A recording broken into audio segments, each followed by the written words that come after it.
pensar en un espacio también de compartir la experiencia y compartir un espacio de diálogo para un poco empezar a contarnos qué nos ocurrió, cómo afrontamos algunos problemas y cómo fuimos digamos, desafiando esos problemas y pensando nuevas soluciones.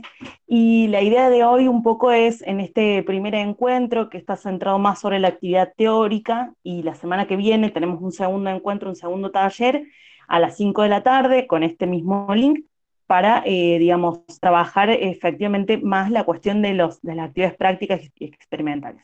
Pero bueno, la idea de hoy es poder compartir algunas experiencias, escucharnos y empezar un diálogo, abrir preguntas. Tal vez no haya tantas conclusiones, pero sí para nosotros es importante hoy, camino a la jornada general que va a ser en octubre, noviembre, pensar en preguntas, disparadores, necesidades. Así que bueno, les agradezco a todos y a todos que estén hoy acá con nosotros.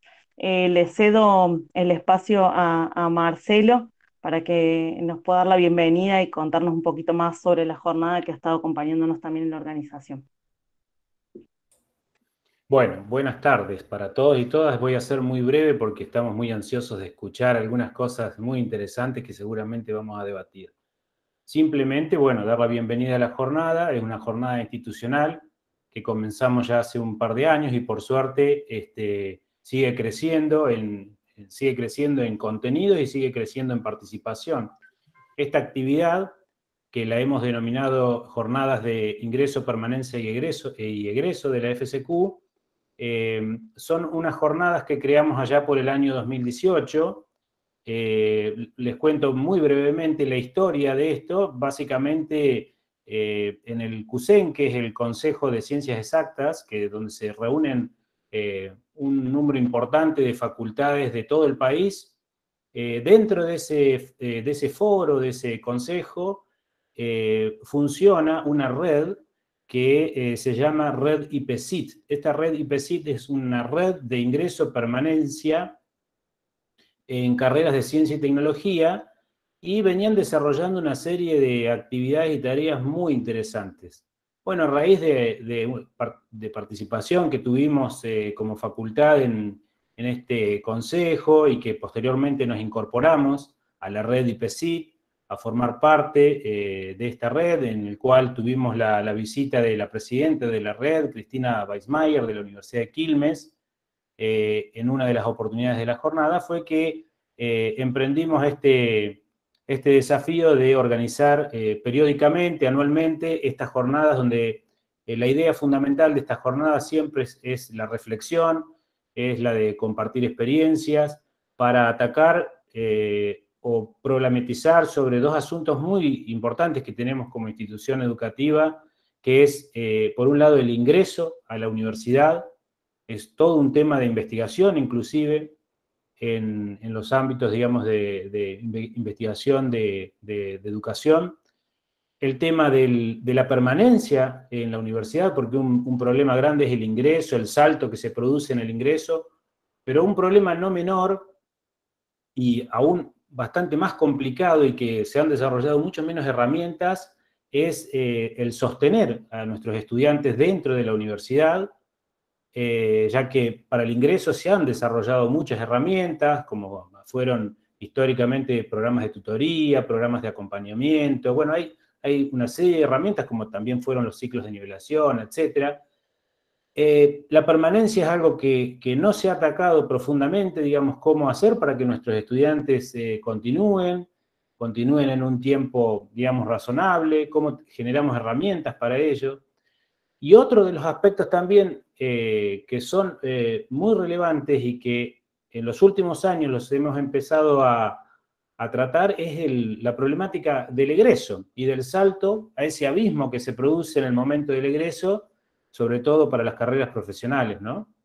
Entonces también la idea es reflexionar para poder generar herramientas que acompañen a nuestros estudiantes en ese proceso de finalización de su carrera de grado y, bueno, posteriormente, si continúan su vida profesional o su vida académica, también, digamos, producir acompañamiento. En el 2018 organizamos la primera vez estas jornadas de ingreso, permanencia y egreso. En ese momento, en las primeras jornadas, lo que quisimos hacer es estudiar un poquito en qué situación estábamos, tuvimos indicadores, se generaron informes, esos informes están inclusive todavía creo por ahí vigentes en la página de la facultad. De alguna manera tratamos de hacer un diagnóstico de qué nos pasaba, dónde se nos producía el primer desgranamiento, que después en los ciclos intermedios y superiores también había un desgranamiento de la matrícula más lento, pero que era muy profundo. Observamos distintos indicadores de permanencia, indicadores de egreso. Uno de los grandes debates que se está dando hoy en el sistema universitario es justamente la baja tasa de egreso que tienen las universidades respecto al número de estudiantes que tienen. Bueno, intentamos ahí hacer algunos diagnósticos, conocer el estado de situación como para empezar a valorar, digamos, en qué aspectos podíamos avanzar. De ahí salió, de esa primera jornada salió un eje trascendental, que fue la evaluación, como mencionaba Mara recién, y organizamos las segundas jornadas en el año 2019, donde nos preguntamos qué, cómo y por qué estamos evaluando como estamos evaluando. Entonces, abordamos esa temática invitando a algunos expertos, algunas expertas en la temática, y la verdad que fueron también jornadas muy, muy interesantes, donde también realizamos algunos talleres de trabajo post jornadas. Fue muy interesante porque también, de alguna manera, nos preguntábamos como docentes qué estábamos evaluando, le preguntábamos también a nuestros estudiantes cómo se sentían evaluados, y también en ese momento nos preguntamos como institución cómo estábamos evaluando lo que evaluábamos, de alguna manera. Entonces, bueno, de ahí surgieron algunas cuestiones muy, muy interesantes que empezábamos a proyectar para abordar en el 2020. Y en el 2020 vino la pandemia y todo cambió, claramente. No pudimos no solo organizar las terceras jornadas en el 2020, sino que todo nuestro sistema educativo se vio fuertemente interpelado. Muchos de los que veo acá y muchas de las que veo acá han participado muy activamente durante todo el 2020, todo el 2021, en intentar producir cambios y transformaciones a los manotazos. ¿Por qué? Porque estábamos en una situación de emergencia. Nadie nos puso en un sistema de virtualización de forma organizada, de forma planificada. No nos preparamos para eso. Lo hicimos en plena emergencia. Pero de todo ese proceso, hoy, ya unos cuantos meses después, estamos casi que llegando a 2 años después, hemos aprendido muchas cosas. Durante todo este tiempo hemos compartido con muchos de ustedes muchas charlas, muchas reuniones, y concluimos que de todo esto hay muchas cosas que hemos aprendido y que podemos incorporarlas a nuestros sistemas educativos. Bueno, claramente esa ha sido la motivación para generar estas terceras jornadas de ingreso, permanencia y egreso, abordando particularmente los desafíos y las oportunidades que nos ha brindado, que nos puede brindar la virtualización. Así que bueno, estamos muy ansiosos, por supuesto, de escuchar algunas de las experiencias que nos van a contar colegas, docentes.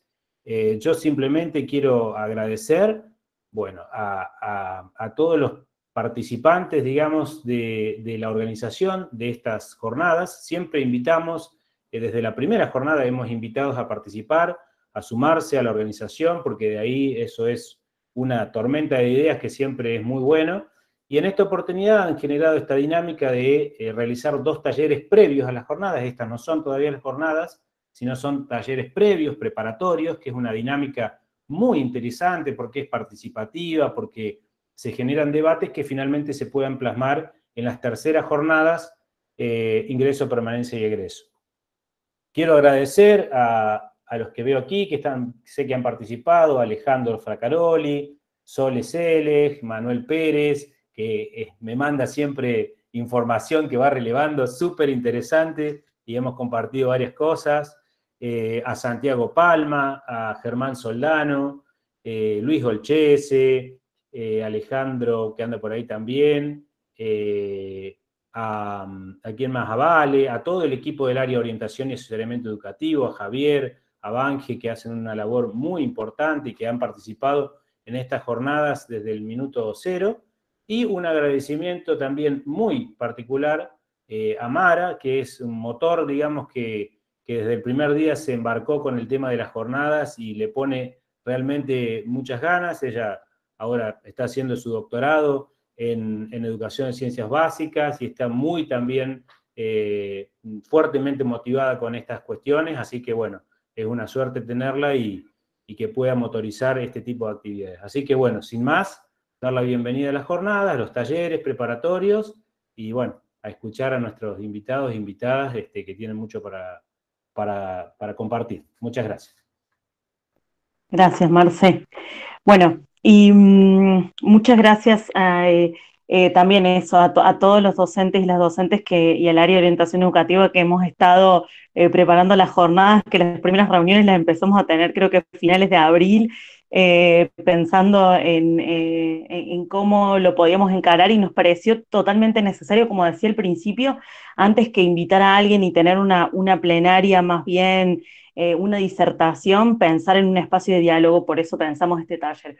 Y nos parecía que tener algunos datos institucionales y poder hacer una mirada, una fotografía institucional de lo que fue el 2020, el 2021, iba a ser importante y en eso, como contaba recién Marce, Manuel Pérez nos estuvo haciendo una tarea increíble que fue el relevamiento de las fichas unificadas que ustedes nos envían para los datos de las inscripciones y la modalidad de cursado, hizo un relevamiento de las fichas unificadas del 2020 y 2021, donde ha podido sistematizar esos datos y nos parecían que eran importantes para tener una foto institucional, poder comentarlos. Así que, Manu, ¿estás por ahí? Estoy por acá, ¿sí? Para que nos cuente un poquito sobre el relevamiento. Eh, Pasá el video, no hay problema. Yo busqué elaborar, digamos, un video para que pudiera ejecutarlo cualquiera, de cualquier lado, creo. ¿Puede A ser? ver, yo justo, a ver, dame un segundo, si puedo compartir pantalla. ¿Banje o Vale, alguna lo tiene a mano? Porque yo debería abrir otro WhatsApp web. No sé, ahora, ahí lo comparto.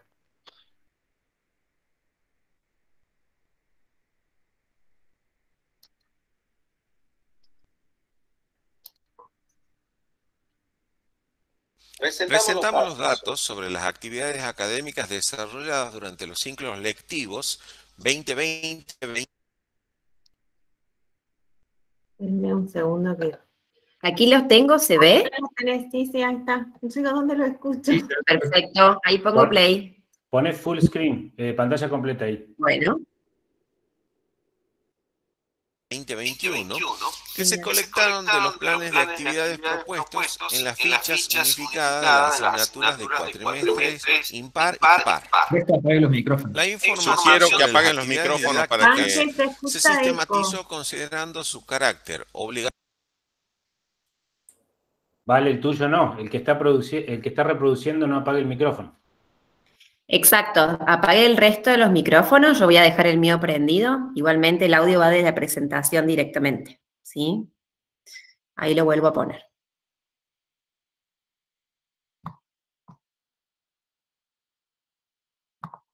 Presentamos los datos sobre las actividades académicas desarrolladas durante los ciclos lectivos 2020-2021 que se colectaron de los planes de actividades propuestos en las fichas unificadas de las asignaturas de cuatrimestres impar y par.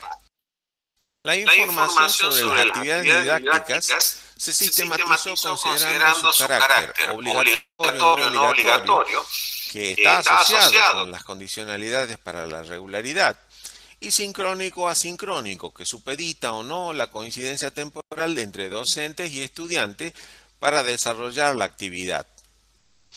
Asignaturas del primer y tercer cuatrimestre del ciclo básico e intermedio se organizaron como sigue. Con clases teóricas en modalidad no obligatoria y asincrónica, compartiendo contenidos vía la plataforma Moodle, como indica la porción en verde de la torta superior, con trabajos prácticos, seminarios obligatorios y sincrónicos, porción en negro en las tortas correspondientes. Todo esto marcando una impronta de priorizar el contacto docente-estudiante dentro de las comisiones. Asignaturas del quinto cuatrimestre en adelante mantuvieron trabajos prácticos y seminarios en modalidad obligatoria y sincrónica, como indican las porciones en negro de las tortas correspondientes, y ofrecieron más variedad en las clases teóricas, principalmente como actividad no obligatoria y sincrónica, porción en rojo en la torta superior derecha, siendo la modalidad no obligatoria asincrónica la segunda más usada, porción en verde de la misma torta, aunque también se ofrecieron mezcla de estas dos modalidades. Así, cuando pasamos de las asignaturas del ciclo básico intermedio al ciclo superior, observamos que se reduce la oferta de teóricos no obligatorios asincrónicos. Aumentan los teóricos no obligatorios sincrónicos y los teóricos con modalidades combinadas. Teóricos prácticos y seminarios se mantienen obligatorios y sincrónicos. Asignaturas del segundo y cuarto cuatrimestre se asemejan en organización a las del primer y tercer cuatrimestre, ciclo básico e intermedio, con clases teóricas en modalidad no obligatoria y asincrónica, compartiendo contenidos vía la plataforma Moodle, porción en verde en la torta superior, y trabajos prácticos y seminarios obligatorios y sincrónicos. Mientras que las asignaturas del sexto cuatrimestre en adelante mantuvieron trabajos prácticos y seminarios obligatorios y sincrónicos y ofrecieron más variedad nuevamente de las clases teóricas, primero como actividad no obligatoria y sincrónica, porción en rojo en la torta superior derecha, seguido por la modalidad no obligatoria asincrónica en verde, o un mix de estas modalidades representada por la porción en azul. Así como ya observáramos cuando pasamos de las asignaturas del ciclo básico intermedio al ciclo superior, se reduce la oferta de teóricos no obligatorios asincrónicos, aumentan los teóricos no obligatorios sincrónicos y los teóricos con modalidades combinadas. Teóricos prácticos y seminarios se mantienen obligatorios y sincrónicos. Finalmente consideraremos datos del factor presencialidad en el desarrollo académico 2021.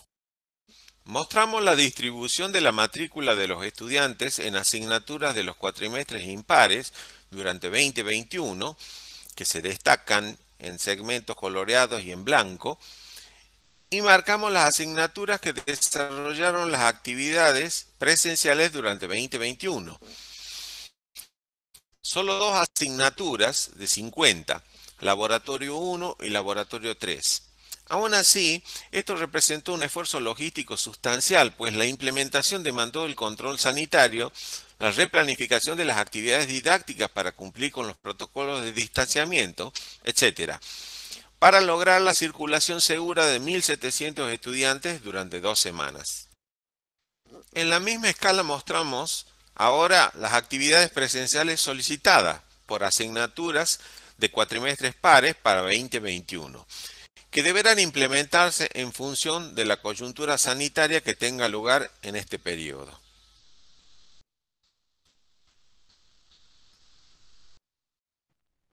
Muchas gracias, Manu, por este video y por semejante resumen. No sé si vos querés aprovechar para agregar algo más. No, por mi parte es información que espero que sea útil para el desarrollo de las jornadas nada más. Muchas gracias. Muchas gracias. Muchas gracias, Manu, por todo este trabajo que te has tomado.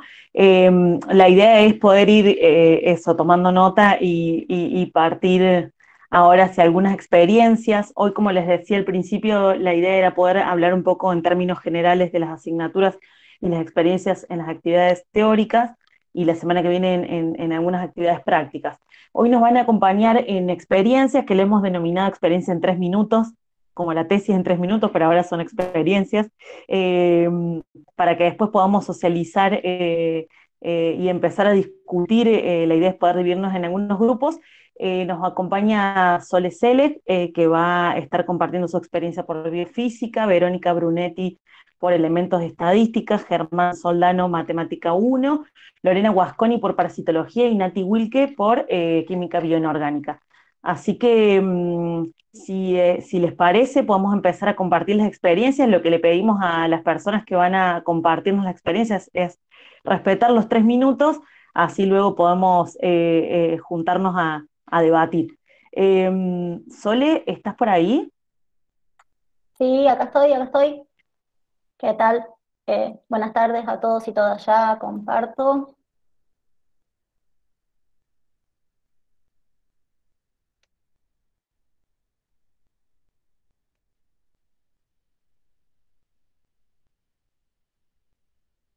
Avísenme. Se ve bien. ¿Se Ahí ve? se ve perfecto. Bueno, yo no voy a hablar de teóricos en sí, sino de ciertas actividades que desarrollamos este año en la asignatura que creo que hacen un poco sobre todo la motivación, que tiene un poco de relación con lo que mencionaba recién Marcelo sobre la permanencia. Y eso es lo que les quiero compartir. Lo que hicimos en biofísica es una materia de la que estoy a cargo junto con Natalia Wilke. Como saben, es una asignatura masiva del 5º cuatrimestre de farmacia y bioquímica y del 7º cuatrimestre de las licenciaturas. Entonces, el año pasado, en esta educación de emergencia que mencionaba Marcelo también, nos adaptamos rápidamente a la virtualidad. Miren que tengo varios. Ahí se ve el punterito. No, bueno. No lo voy a usar tanto.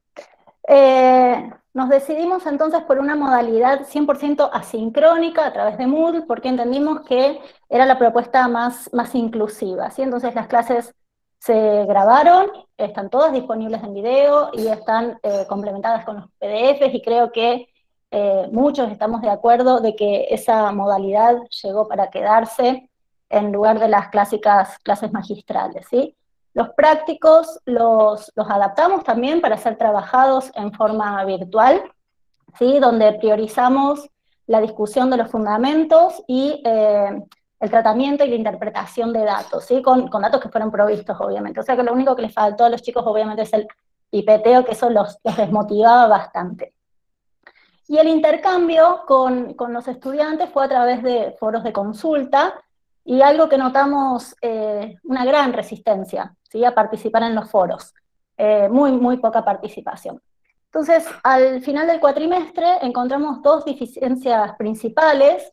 Una fue la falta de comunicación entre docentes y estudiantes, y la otra, un alto grado de desmotivación por no tener los prácticos, ¿no es cierto? Entonces, en esos 2 puntos es que nos centramos este año y implementamos clases sincrónicas optativas, tanto de teóricos, después de bloques temáticos, como de las actividades prácticas en grupos reducidos con los y las auxiliares docentes.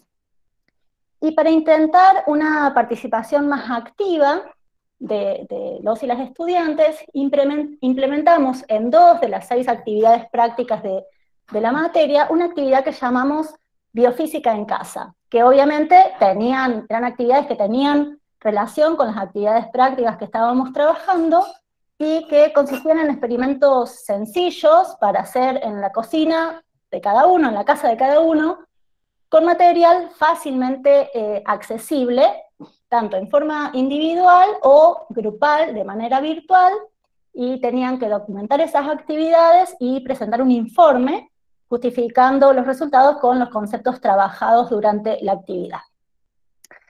Y si bien no lo planificamos originalmente, cuando largamos estos prácticos caseros nos encontramos que no sabíamos cómo les estaba yendo. Entonces ahí nos dijeron los y las ayudantes alumnos, y decir, bueno, es que no están teniendo redes. Entonces ahí es que empezamos a usar redes sociales, ¿sí? Sabemos que no somos la primera materia que usa redes sociales, pero lo que sí me parece que logramos con la combinación del uso de estas redes con las actividades que fuimos proponiendo durante el cuatrimestre, logramos un espacio mucho más distendido para la interacción, no solo entre estudiantes y docentes, sino también entre estudiantes entre sí. Y eso ayudó a sortear de una manera bastante satisfactoria estas dos deficiencias que habíamos observado. La red que mejor nos funcionó fue Instagram. Acá les dejo el loguito nuestro, y acá les traje simplemente como ejemplo algunas fotos de posteos que hacían los estudiantes en las redes. Es decir, no la usamos como una plataforma unidireccional para dar información o contenido y demás, sino que fue un ida y vuelta. Entonces acá, por ejemplo, compartían las experiencias que hicieron. Este es un trabajo práctico orientado a ósmosis y presión osmótica. Este es un trabajo sobre desnaturalización térmica y química de proteínas. Y también planteamos un concurso de memes, que quizás este es el que a lo mejor alguno ya vio por una nota que la facultad tuvo la amabilidad de compartir. Planteamos en una actividad práctica relacionada a concentración micelar crítica un concurso de memes en donde tenían que abordar o aspectos teóricos, digamos, de los fundamentos del práctico, o aspectos relacionados a la parte práctica. Y eso la verdad tuvo bastante aceptación, se divirtieron mucho, fueron 2 semanas intensas. También tuvimos que aprender a manejar las redes, porque no teníamos idea.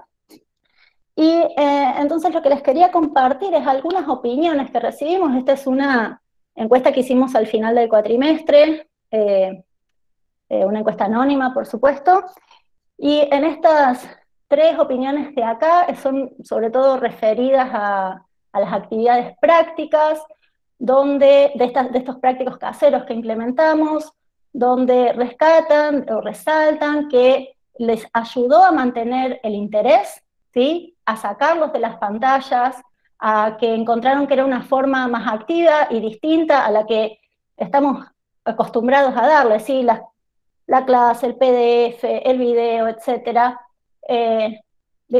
sino que fue una manera mucho más creativa de poder involucrarse en la materia. Y en estas 3 de acá son ejemplos representativos del uso de redes, ¿sí?, ¿no?, que logramos adaptarnos y propiciar un espacio al menos diferente, no sé si mejor, pero al menos diferente, para aprender de una manera creativa y divertida, que hizo la diferencia y los ayudó a seguir con la materia, saliendo de las estructuras normales, y que eso les había incentivado mucho. Así que simplemente eso, que con eso, con la combinación de estas 2 actividades, algo que los saque de la pantalla y usar redes como una herramienta pedagógica, digamos, que es más del ámbito de nuestros estudiantes, logramos ubicarnos de esta parte de nuestra escala de caritas de satisfacción, digamos. Sabemos que tenemos que intentar seguir buscando herramientas para encontrarle la vuelta a la virtualidad. No estamos muy conformes con nuestras clases, nuestros encuentros sincrónicos siguen siendo bastante unidireccionales, en el sentido que es del docente al estudiante, y queremos que sea mucho más interactivo. Así que veremos el año que viene qué nos depara el destino, si seguimos en la virtualidad o algún método híbrido o nada. Eso era todo lo que tenía para compartir, que creo que hace eso, ¿no?, a la motivación, que ayuda bastante a la permanencia y a la comunicación. Eso es todo. Gracias, Sale. Sí, para que ahora Bueno, tenemos que hacer como acá. vamos a seguir con Vero Brunetti, docente de elementos de estadística y métodos estadísticos. Bueno, buenísimo, muchas gracias, Mara. Gracias. Buenísimo todo lo que presentó Sole, porque me encantaron los memes cuando lo vi, y la verdad que ver todo el planteo de redes me parece súper creativo. En nuestro caso voy a hablar de estadística. Así que voy a cortar mi pantalla para que se vea mejor la presentación, pero sigo en principio en línea.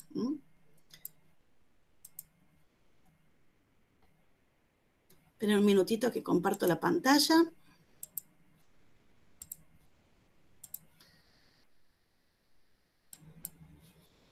¿Me pueden decir, por favor, algunos si se ve bien? Sí, se está viendo bien, Vero.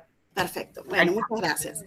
La idea nuestra, bueno, en elementos de estadística y métodos estadísticos, nuestro objetivo es que puedan aprender herramientas estadísticas en la virtualidad. Entonces, bueno, nuestra mayor preocupación es justamente cómo motivar al estudiante, o por lo menos inicialmente planteamos eso. Y sin embargo, después de pensarlo mucho, uno tiene que pensar que no es que hay que motivar al estudiante, sino que hay que buscar que tenga su propia motivación para aprender.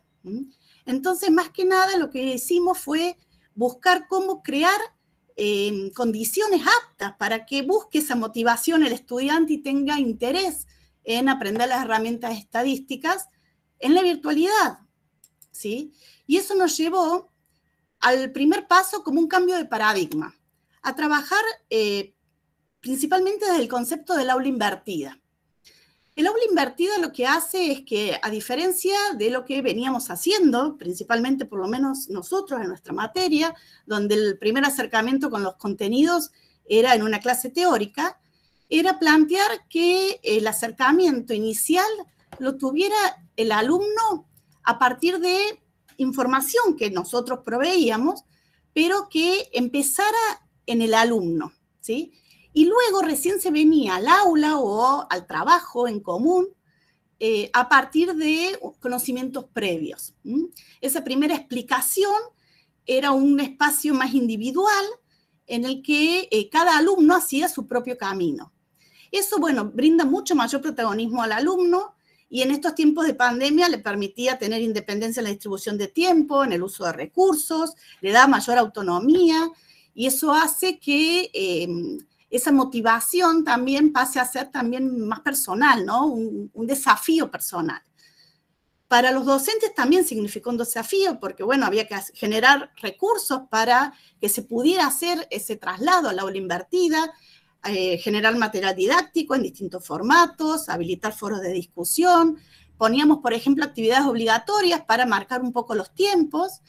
Y el punto más importante de todo esto y de tratar de llevar a esa aula invertida, producto principalmente, como les digo, fue, como decía Marcelo al principio, no fue que decidíamos hacerlo, sino que nos vimos obligados a llevar todo a la virtualidad y en ese sentido fue que lo planteamos, es que es importante establecer lazos de comunicación fluidos en esa relación docente-alumno. Entonces, uno tenía que respetar pautas claras para los espacios de contacto, tratar de que las consignas siempre fueran precisas, porque el alumno principalmente se encontraba con la situación de verla solo primero.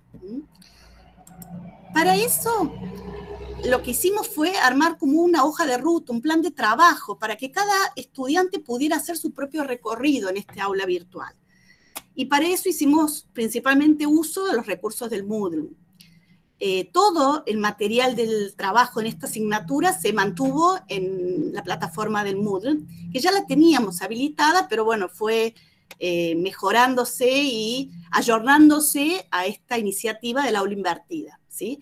Entonces, por ejemplo, teníamos la organización del material didáctico, tratamos de que fuera lo más simple posible, a través de pestañas, cada tema era una pestaña y en cada tema había poca información, principalmente en una primera vista, para que fuera más fácil acomodarse, organizarse y encontrar la información.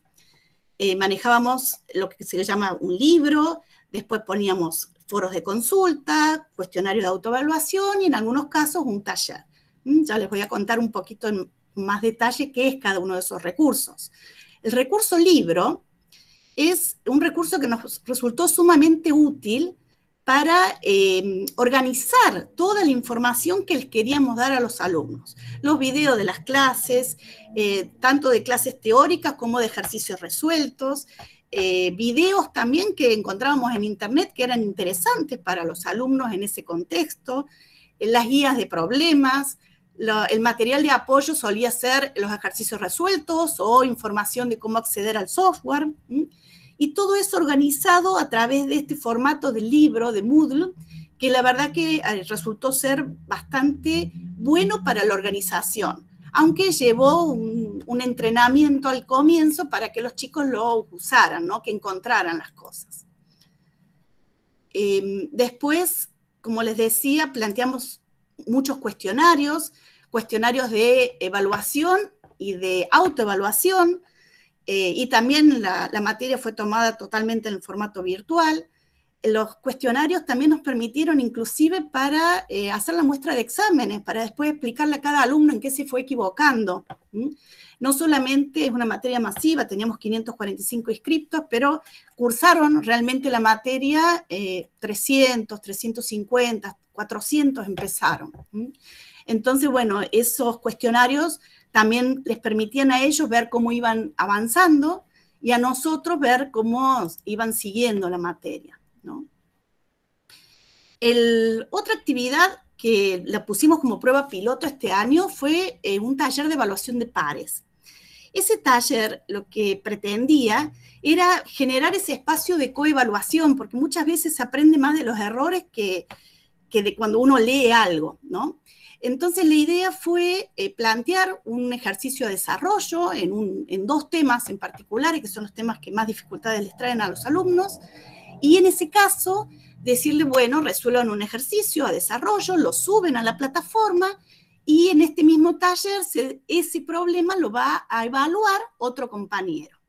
Y esa evaluación, en este caso, la hicimos a partir de rúbricas para que fuera una evaluación fácil de llevar a cabo, porque lo que nos interesaba más que nada es que los alumnos vieran cómo resolvía el problema el compañero. Más que la evaluación en sí misma. De hecho, en este caso, todos eran aprobados simplemente por plantear el resolverlo, el hacer el problema y el hacer la evaluación, eso ya daba un primer aprobado de esa actividad. Pero sí genera el espacio para que vayan viendo cuáles pueden ser los errores y cómo se puede resolver de otra forma. Y eso, generar esa coevaluación, nosotros un poco por miedo, pensando que capaz que no funcionaba, era una prueba piloto, lo hicimos como que un estudiante miraba un solo problema. Y la verdad es que de implementarlo nuevamente, creo que vale la pena hacerlo como está planteado normalmente este tipo de talleres de coevaluación, donde un estudiante ve la evaluación de 5 compañeros, por lo menos de 4 o 5, para que tenga un pantallazo más amplio. Acá, como lo fuimos monitorizando con los docentes, y bueno, somos muy pocos en la materia, lo hicimos 1 a 1. Después, otro recurso que se mantuvo, que ya lo veníamos haciendo desde el 2020 y fue clave en este 2021, son los foros de consulta. Los foros de consulta fueron planteados por tema, a diferencia de las veces anteriores. Cada tema en ese libro tenía un foro de consulta, y un punto importante al establecer este foro de consulta era manejar las condiciones claras en las que se iba a revisar el foro. Y tuvimos un poco más de participación, a los primeros foros más que a los últimos. Eso normalmente pasa por una cuestión de tiempos también. Habíamos puesto pautas respecto a cuándo se iba a mirar el foro para contestarlo. O sea, ellos pueden escribir en cualquier momento asincrónico, y el docente tiene el día que dice que los va a revisar hasta el día siguiente para contestarlo, pero principalmente era que las pautas estuvieran claras de cómo escribir en el foro, o sea, cómo poner un tema para que después un compañero pueda buscar esa pregunta y ver si le servía o no mirar la pregunta. Y desde ese punto de vista, algunos lo aprovecharon mucho, y bueno, una buena parte, como dijo Sole, todavía genera resistencia porque piensan que son evaluados cuando preguntan. Todavía hay resistencia con el tema de los foros, pero creo que es otra herramienta que llegó para quedarse y que vale la pena aprovecharla. Y bueno, en nuestro caso, todas las clases sincrónicas no eran obligatorias. La idea de estas clases sincrónicas inicialmente fue una clase de consulta, que tuvieran un momento de la forma en la que se planteó, había un horario por día, todos los días de la semana, ya sea los lunes para los teóricos o de martes a viernes para algún horario con un docente de práctico, para que ellos hicieran dudas, consultaran sobre lo que venían trabajando. Pero las primeras clases, lo que nos pasó fue que los chicos pretendían la clase magistral, la clase teórica a la que estaban acostumbrados. Y nos pedían, de hecho, que uno fuera repitiendo la clase teórica, que estaba en el video, que estaba el material, que lo podían mirar. Eso creo que fue cambiando con el tiempo, no fue al comienzo, y me funcionó mucho un tipo de recurso que vi en otro de los cursos que nos dieron sobre virtualidad, y que es generar actividades in situ, actividades interactivas con los alumnos. Un recurso muy lindo es Kahoot, que se usa mucho en las academias de inglés, por ejemplo, y que me funcionó un poco en estadística, me funcionó más en la otra materia en la que estoy, y que genera el hecho de preguntar in situ, en el momento, a todos los alumnos que contestan con el celular, y genera una competencia, y eso funciona para motivarlos en el momento a participar. Ese es un recurso que vale la pena ver. Entonces, con respecto a resultados, reflexiones, y todavía siento que es muy pronto para hablar de cuáles fueron los resultados. Si uno mira los resultados cuantitativos, compara el 2019 con el 2020, que fuimos a la pandemia de golpe, y el 2021, que son los resultados de ahora, lo que puedo decir así a simple vista es que aprobaron un número más importante quizás que en el 2020, y más todavía que en el 2019. Y eso no tiene que ver solo con que hubo más inscriptos, ni con que asistieron más personas, sino creo que tiene que ver con que también las preguntas eran múltiple opción, ¿no? Eso no nos podemos olvidar. Pero sí creo que en cuanto a asistencia, ya en el 2020, que empezamos con la virtualidad, la asistencia al parcial de promoción mejoró respecto a la cantidad de inscriptos, y este año volvimos a ver que no vinieron de nuevo al parcial de promoción tantos como esperábamos. Eso me parece que tiene que ver también con que esta materia está en el quinto cuatrimestre o en el séptimo, son cuatrimestres con muchas actividades. El año pasado se dio el caso de que era la materia como más fácil de llevar rápido a la virtualidad, y por eso capaz lo pudieron seguir más los estudiantes. Este año muchos nos argumentaron de que tenían muchos compromisos con otras asignaturas y que por eso no la vieron, básicamente, a la materia. Entonces, ¿cuál fue la visión del estudiante? En una encuesta que hicimos al último, la herramienta taller, por ejemplo, les pareció interesante, les funcionó a muchos de los que lo hicieron, pero muchos quedaron en el tintero también, no alcanzaron a intentar hacerla. Es como que todavía cuesta ese cambio a la aula invertida en la misma mentalidad del estudiante. Está esperando que el docente le diga qué hacer antes de generar esa autonomía o de intentarla.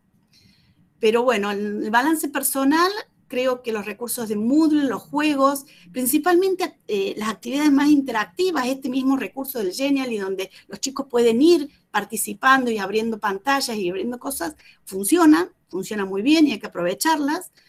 Los puntos que más me preocupan es el manejo del tiempo, de la comunicación y por supuesto de la evaluación, que todavía no llegamos a dar una cabida. Creo que ahí es donde tenemos que esforzarnos más en mejorarlo, en buscar cambios, en tratar de ser más creativos en cómo organizar eso. Eso sería principalmente el balance más personal de estos resultados. Gracias, Vero. Creo que eso es todo. No sé si, espero haberme cumplido con el tiempo.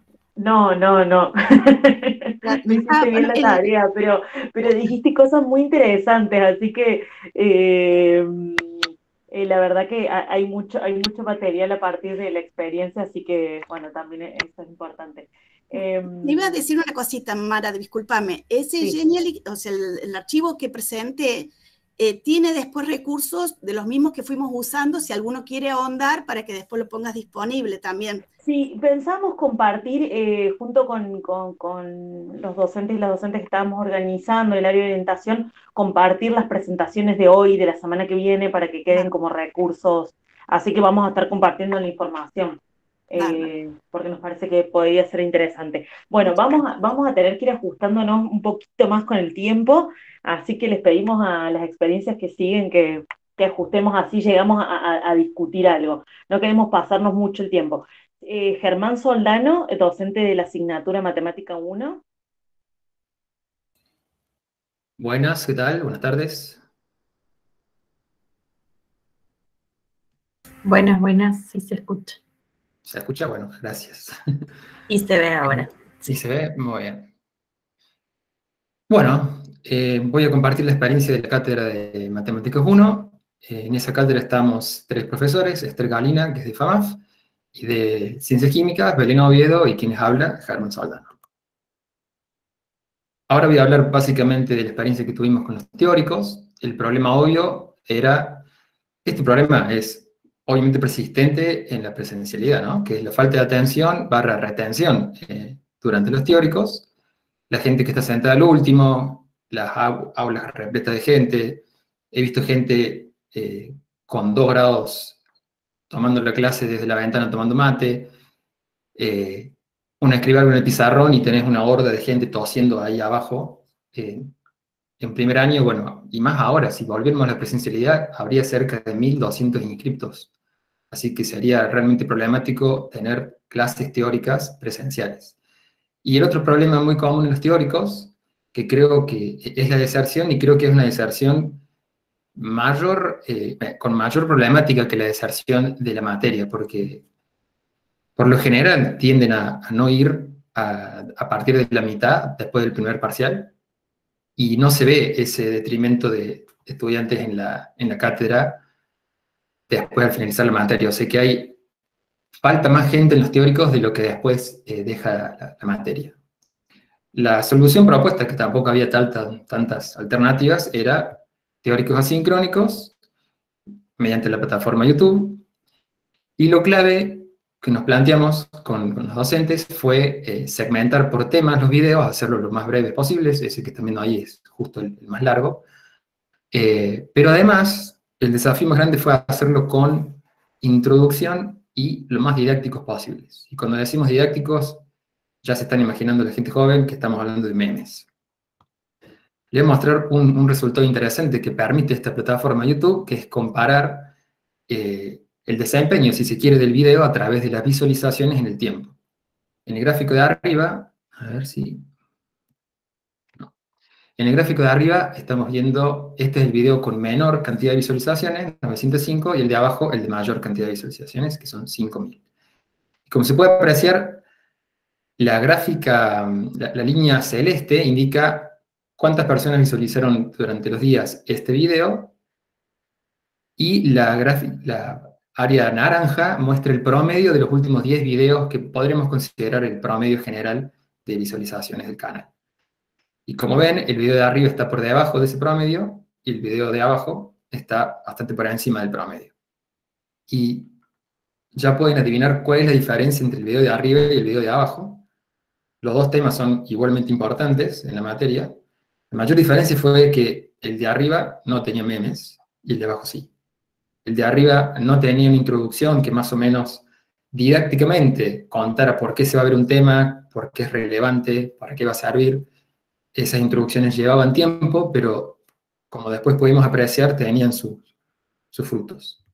Otra cosa interesante que encontramos fue que si uno analiza el porcentaje de retención de cada video, que básicamente nos dice cuántas personas que empezaron viendo el video se quedaron viendo el video y no se fueron o no lo cortaron, el perfil de eso, que sería la retención, cualitativamente tiene siempre esta pinta, que es que primero hay un máximo, que todo el mundo mira la introducción, cual fuera esta, puede tener una introducción didáctica o no, eso cae, llega a un plato, y por lo general ese plato se mantiene. Lo que es interesante es que cuando nosotros metíamos un meme en la mitad del video, o un video pequeño que de alguna manera interrumpiera la atención, porque no hay cerebro que resista 40 minutos, 50 minutos, una hora. Bueno, en estos videos llegamos como máximo a 27 minutos. Atención constante en temas complicados. Entonces siempre es bueno meter algo que distienda un poco la enseñanza.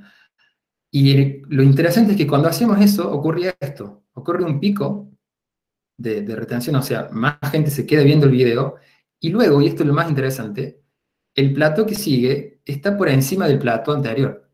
O sea que uno captura la atención de los que están viendo el video y luego mantiene esa atención.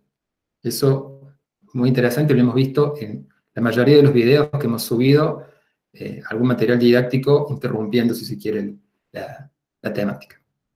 Entonces, las ventajas es que alcanzamos un mayor porcentaje del estudiantado, eso sin lugar a dudas. Mucha más gente puede ver el video de YouTube cuantas veces quiera, de lo que gente puede ir a las 8 de la mañana, por ahí le queda muy lejos ir a la facultad.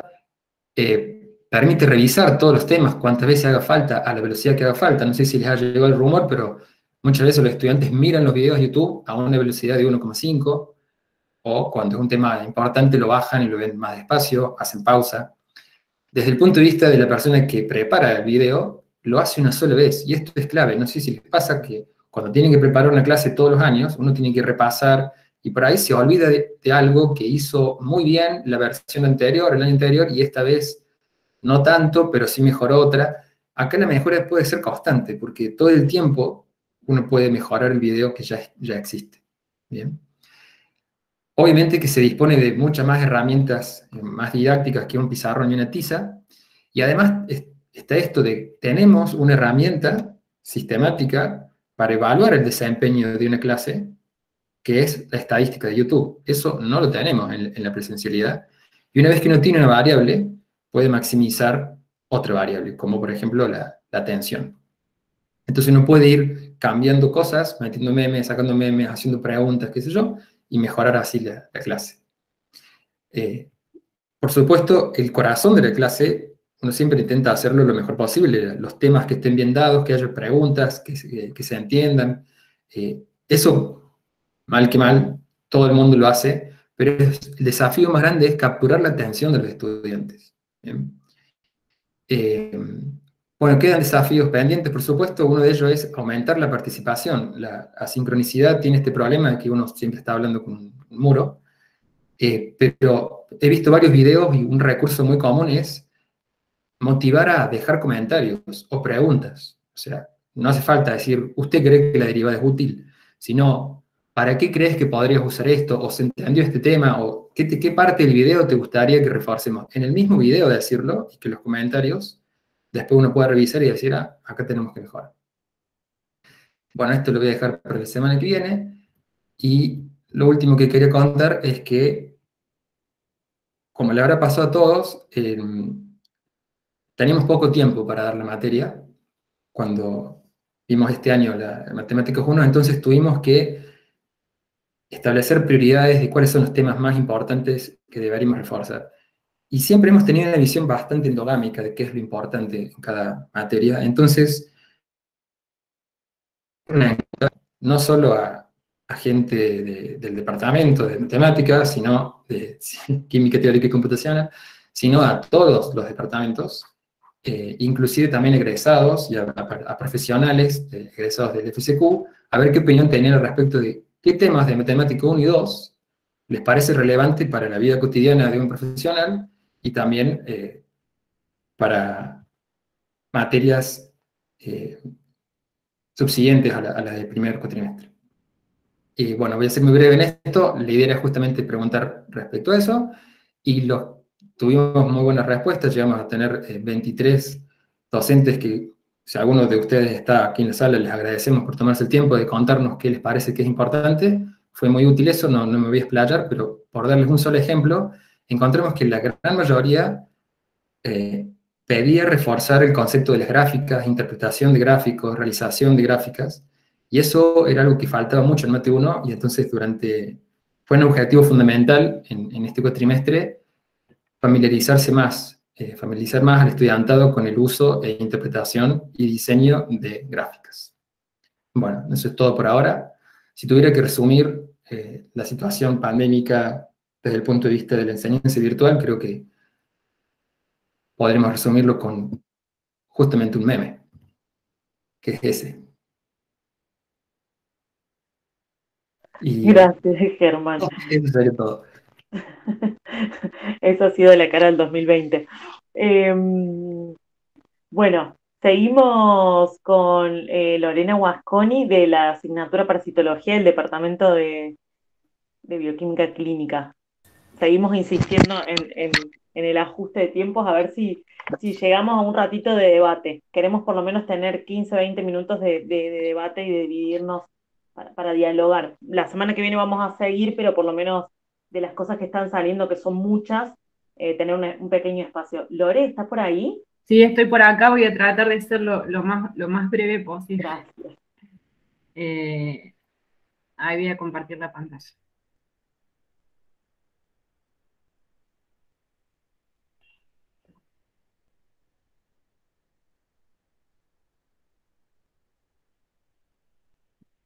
¿Están viendo la pantalla ya? Sí, se ve bien, Lore. Sí. Bueno. Bueno, voy a tratar de ser lo más breve posible. Les voy a comentar acerca de la experiencia que tuvimos durante la cursada de Parasitología y Micología en el año 2020, asignatura de la cual soy profesora asistente. En la normalidad, digamos, esta asignatura tiene una carga horaria obligatoria muy alta, bastante alta para los alumnos. Dictamos 6 seminarios de casos clínicos, donde trabajamos bajo la metodología de aprendizaje basado en problemas, 6 trabajos prácticos y un trabajo práctico integrador, los cuales se desarrollan íntegramente en el laboratorio de microscopía de la facultad. Por lo tanto, esta pandemia y la enseñanza remota de emergencia nos instaló en una modalidad de cursada muy diferente y fue todo un desafío tanto para los y las estudiantes que tuvieron que aprender a estudiar en la virtualidad, a la distancia, y para los y las docentes que tuvimos que aprender a enseñar en un entorno diferente y desconocido para la mayoría de nosotros. El principal objetivo que nos planteamos fue acortar distancias, y para eso establecimos que la comunicación era imprescindible. Entablamos diferentes vías de comunicación con los alumnos a través de las mensajerías, tanto de Moodle como de Classroom, a través de email, a través del Instagram, que hace un par de años que tiene la asignatura. En este último caso, el Instagram no lo usamos solo con fines de comunicación, sino también con fines, digamos, en cuanto a la enseñanza, y por ahí también, digamos, se publican diferentes fotografías y videos vinculados a los contenidos que vamos viendo a lo largo del cuatrimestre. Básicamente trabajamos con momentos sincrónicos y asincrónicos. ¿Y cómo nos organizamos para dictar la asignatura? Lo primero que hicimos fue seleccionar contenidos. Como les dije anteriormente, es una materia extensa en la cantidad de contenidos que tiene. Trabajamos con la plataforma Moodle. Durante, digamos, todas las semanas, los lunes, los alumnos se encontraban con diferentes recursos y ahí con los contenidos a trabajar durante cada semana. Lo primero que encontraban era una hoja de ruta, que básicamente es una guía que tiene como finalidad orientarlos en ese recorrido, es decir, cuál sería el recorrido más conveniente que tendrían que hacer por los diferentes recursos. Tenían links a bibliografía complementaria, tenían bien detallado todas las actividades que deberían hacer durante toda la semana. Se encontraban también con videos de clases teóricas y con los respectivos PDFs de esos videos, con unas guías de seminarios de casos clínicos, que eran los que íbamos a trabajar durante cada semana, y con un mini atlas en el cual iban a encontrar fotografías, ¿sí?, con descripciones de diferentes estructuras de parásitos y hongos relacionados a los temas que veíamos en cada semana. Todos estos recursos fueron elaborados por los docentes de la asignatura.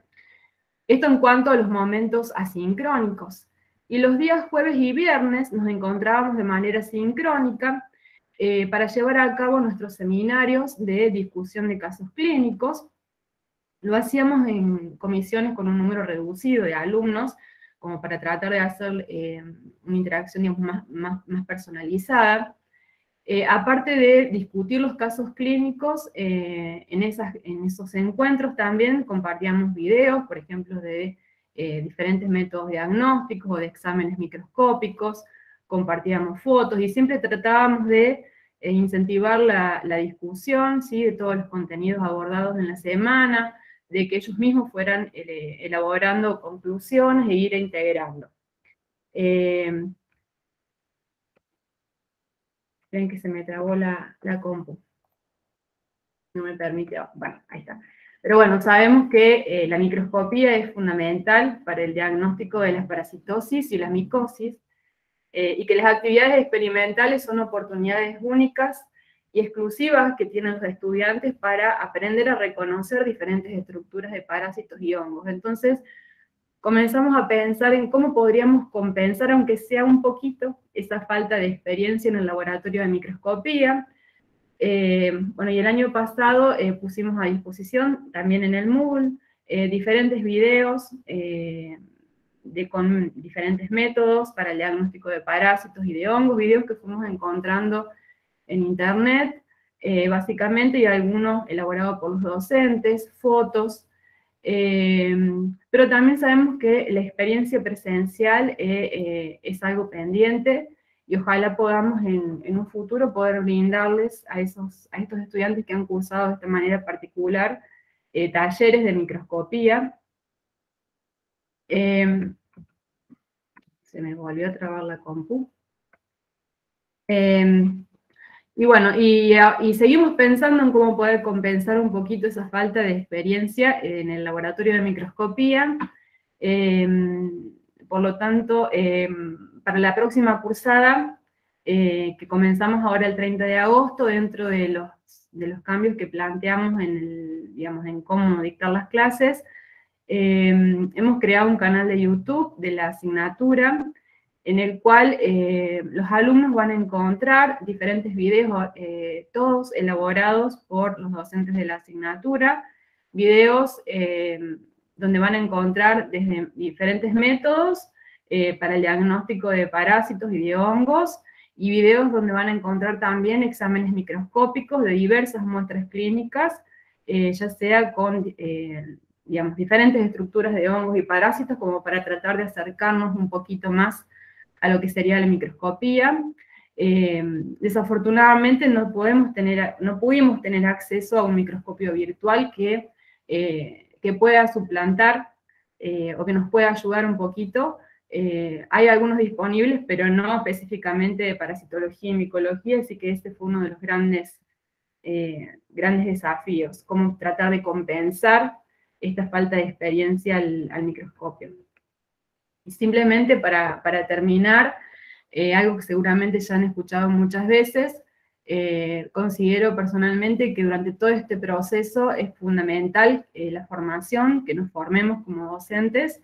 Creo que hemos aprendido mucho, pero que nos falta mucho por aprender también, y que entre tantos desafíos nuevos que tenemos, hay uno que es muy importante y que no lo debemos perder de vista, y que es evitar la frustración de los y las estudiantes.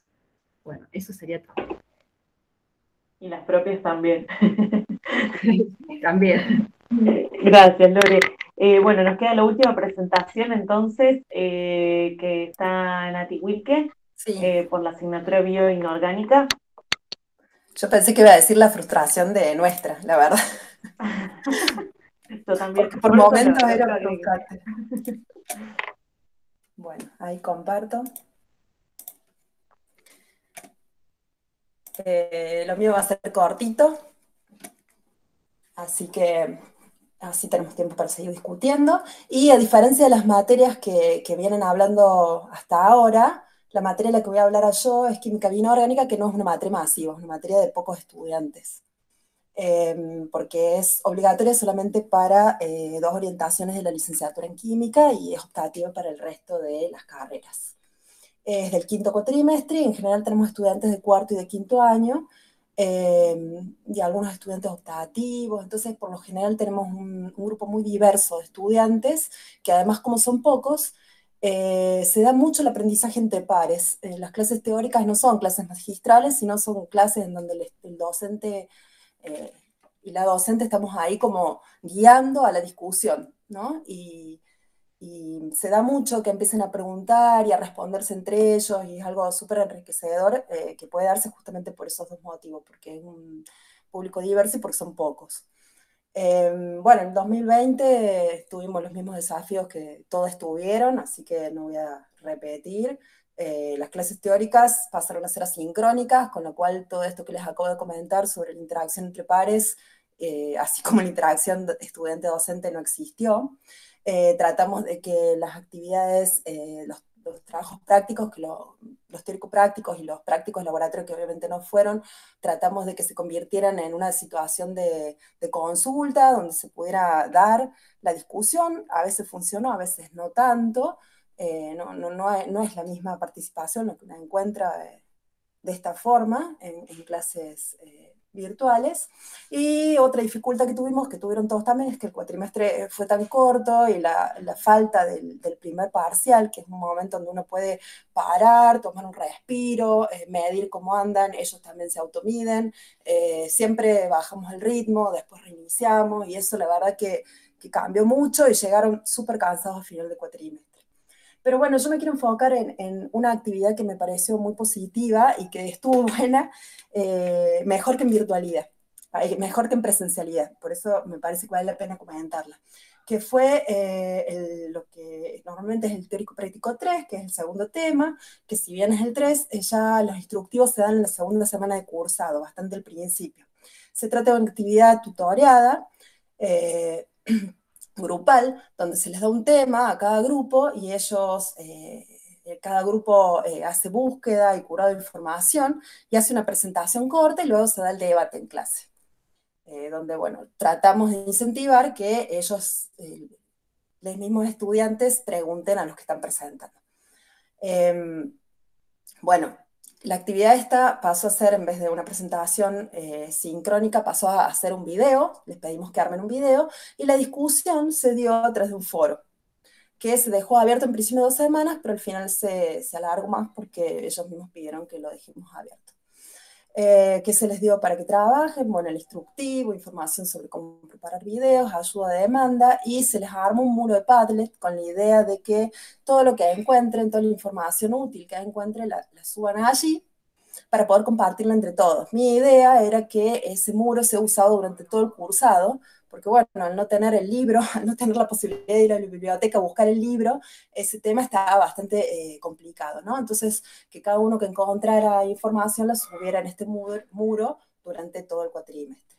Bueno, ¿cómo fue con ese teórico práctico en particular? La búsqueda y el curado de información, así como la interacción entre los estudiantes y el docente, y yo, que sería en este caso, fueron, así como la presentación, fueron similares a la presencialidad. La verdad que preguntan poco, se manejan en general bastante solos, no sé si porque no están acostumbrados tanto a las actividades tutoriadas o porque se manejan bien, pero preguntaron poco. El muro de Padlet no funcionó, solamente 2 de los grupos subieron algo, y después de haber armado la presentación y después durante el cuatrimestre no funcionó. Pero lo que funcionó muy bien, y eso es lo que digo que realmente rescato, fue la interacción entre pares y la discusión. Acá les pego todas las preguntas que han hecho. O sea, la idea era que cada uno de los estudiantes viera el video, los videos estaban subidos en un Drive, tenían todo el tiempo que querían para mirarlo, y después preguntaran las dudas a los grupos que habían armado el video. Y que a su vez, cada grupo responde a esas dudas y pregunte respecto a los otros videos. Y bueno, se dieron muchas preguntas y muchas réplicas, mucho más que en los debates presenciales, en que uno tiene que estar empujando a que pregunten algo. De hecho, en esta interacción a través del foro, a diferencia de lo que comentaban Sol y Ibero, acá el foro funciona muy bien, porque son pocos. Pero bueno, lo que quería rescatar es que a medida que iban preguntando, ellos mismos iban buscando más información para seguir respondiendo. Se dio un debate muy interesante, que yo creo que tiene que ver simplemente con el tiempo. Ellos podían ver los videos de sus compañeros en los tiempos que quisieran, la cantidad de veces que quisieran. a la velocidad que quisieran, volviendo a lo que comentó Germán, y las respuestas las podían también pensar, o sea, no era les hacían las preguntas y podían responderla al día siguiente buscando más información y demás, que es algo que está bueno por ahí y que pienso que falta un poco en nuestra carrera porque es todo acelerado, ¿no? Uno les está constantemente dando información, evaluando, cerrando el práctico, llegando al parcial, y esto les dio el tiempo para pensarlo y madurarlo y buscar nuevas respuestas. Así que, bueno, eso ha sido. Eso es lo que les quería comentar. Bueno, Como hemos llegado, gracias Nati, muchas gracias a todos los y las docentes que han dado las experiencias, porque nos parecía que era un espacio, como decíamos al principio, interesante para escucharnos y compartir. La verdad que no sabíamos, ya cuando nosotros veníamos planificando nos escuchábamos las experiencias y no teníamos idea de las cosas que han ido surgiendo, cómo cada uno ha ido abordando, y nos parecía que era importante pensar y compartirnos recursos para seguirnos pensando institucionalmente.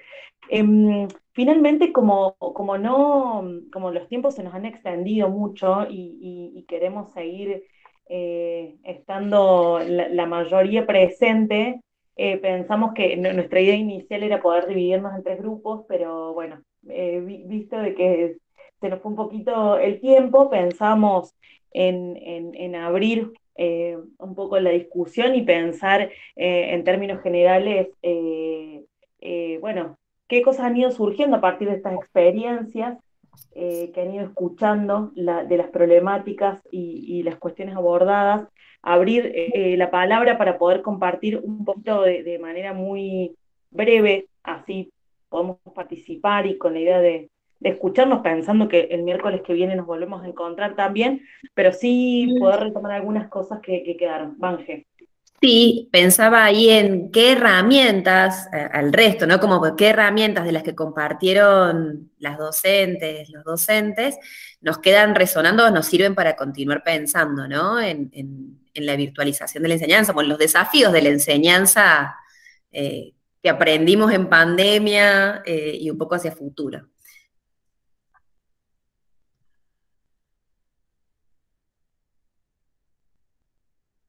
Abrimos la... Bueno, una es incentivar la participación, por ejemplo. Tal cual como ahora. Claro, exactamente, ¿no? ¿Cómo hacemos para incentivar la participación? Pensaba en ese punto, qué interesante, porque por un lado estaba la participación instantánea, ¿no?, del momento, y por otra parte, cómo algunas plantearon el desafío de proponer un estudiante produciendo conocimiento, ¿no? Y estuvieron identificando ahí incluso herramientas pedagógicas concretas de cómo poder no solo generar atención y sostener atención, que era un desafío, ¿no?, de la participación, por otro lado, que respondan, ¿no?, cuando uno hace una pregunta, y por otra parte, cómo un estudiante o un estudiante puede producir conocimiento y qué condiciones se generan para eso, ¿no? Como que me parece que ahí el problema de la participación se amplía, tiene como distintas aristas. Manu levantó la mano y después Janina.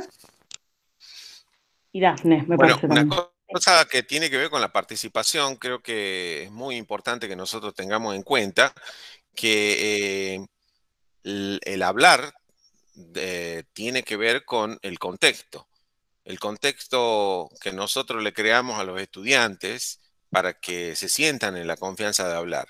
Parte de nuestro trabajo, eso no lo reflexionamos todos los días, pero parte de nuestro trabajo tiene que ver con gestionar nuestro estado de ánimo. Es decir, un científico es una máquina digamos, de fallar y de seguir fallando, ¿sí?, y de seguir adelante pese a la falla hasta que finalmente encuentra algo. Entonces, nosotros tenemos que tratar de incentivar aquello que es característico de nuestra práctica y que lo que hace es robustecer nuestro estado de ánimo, nuestra confianza en lo que podemos hacer a los estudiantes. Tenemos que generar eso. Es decir, tratar de implementar procesos de enseñanza que sean un reflejo de lo que nosotros hacemos todos los días.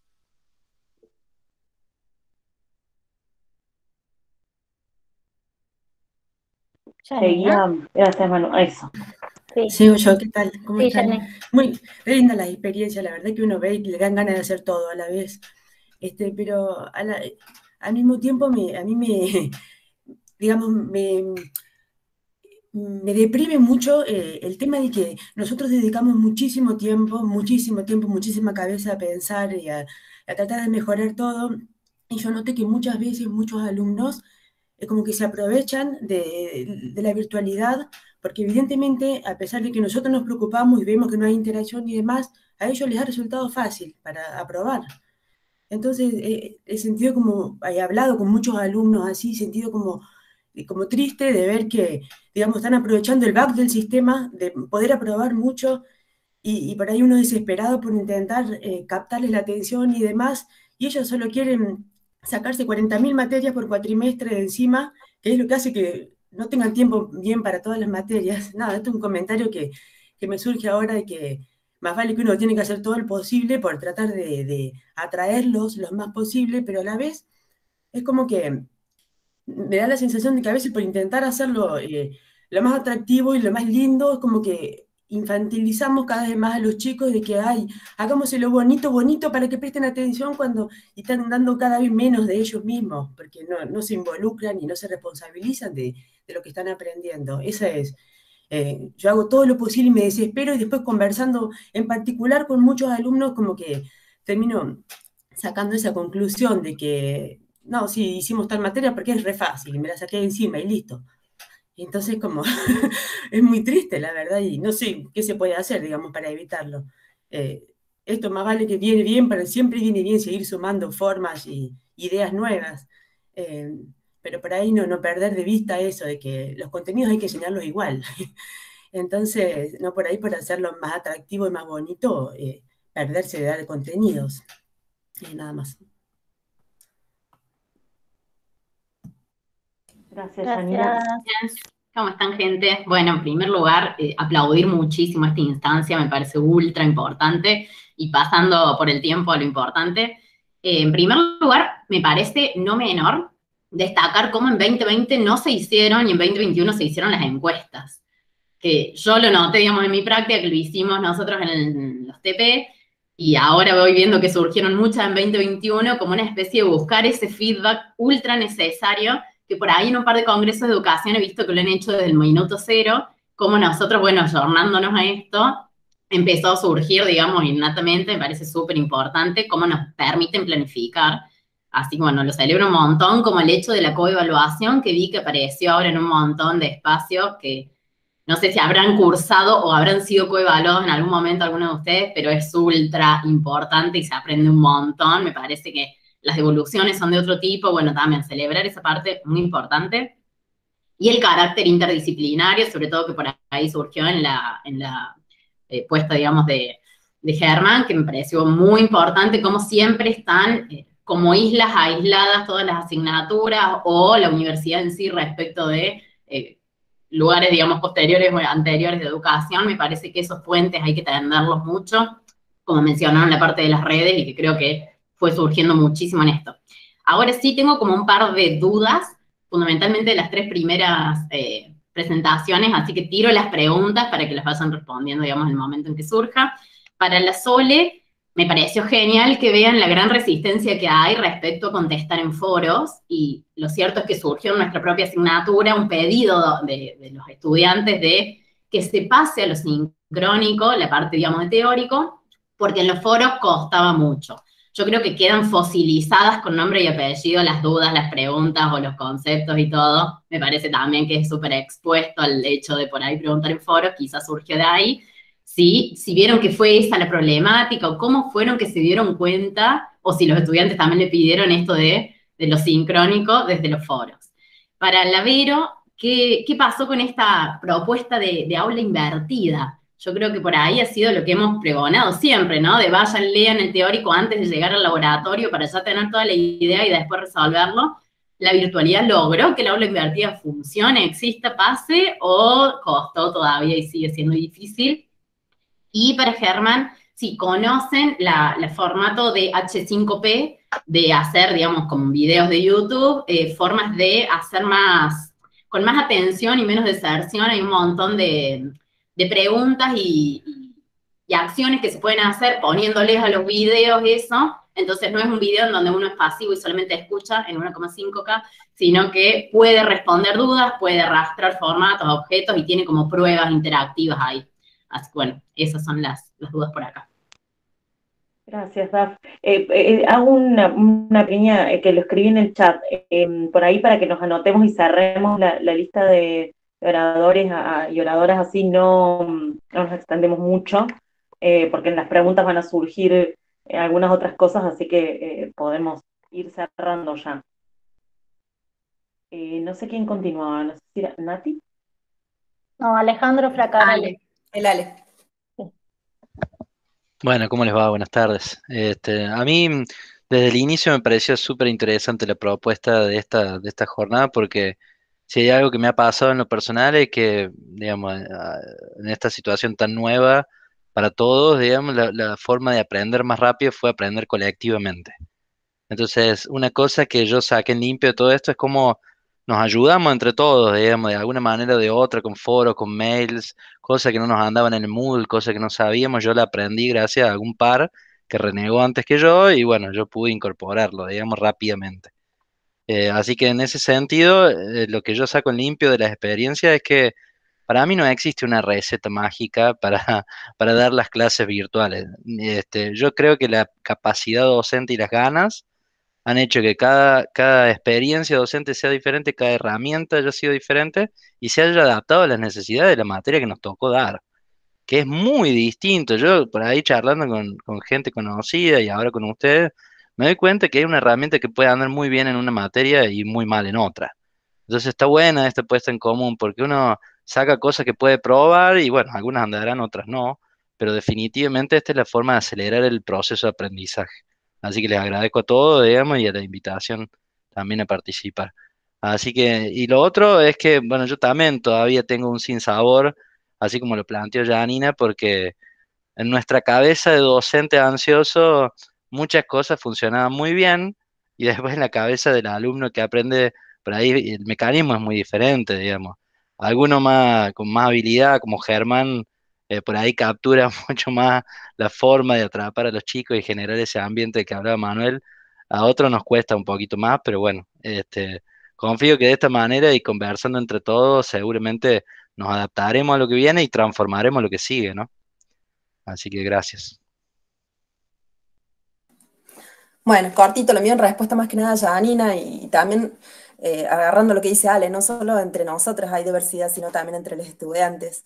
Entonces, siempre va a haber mucha gente que no se enganche, pero siempre va a haber alguno que sí. Entonces, para no frustrarse, por ahí de inicio, reconocer que va a ser así. Uno hace un esfuerzo y va a captar atención de un porcentaje, digamos, siempre, porque siempre va a haber alguno que no le interese la materia que uno está dando. Entonces, bueno, asumirlo y darle para adelante tratando de no frustrarse.